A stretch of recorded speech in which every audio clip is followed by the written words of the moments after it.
Tersangka BP, warga Kelurahan Lebung Gajah, Kecamatan Sematang Borang, harus digiring ke Polsek Sako lantaran nekat mencuri rokok saat pemilik tidak berada di tempat.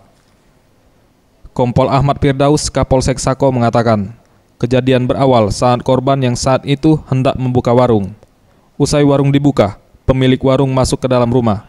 Saat korban lengah, tersangka yang sudah menunggu langsung masuk ke dalam warung tersebut. Ketika berada di dalam, salah seorang tetangga yang saat itu hendak berbelanja tiba-tiba terkejut lantaran melihat tersangka sudah berada di dalam. Karena aksinya ketahuan, tersangka kabur bersama barang bukti 3 bungkus rokok. Saksi yang melihat langsung berteriak maling dan teriakan saksi didengar korban, lalu ikut mengejar tersangka dan berhasil ditangkap. Rokok yang diambil. Kenapa dia di ini? Karena dia sudah melakukan perbuatannya sudah 2 kali, sudah residivis. Sebelumnya dia pernah melakukan pencurian juga dengan kasus yang sama, tapi di TKP yang berbeda.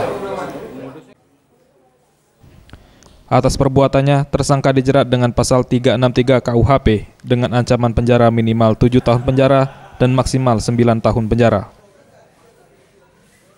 Tim Liputan Sriwijaya TV.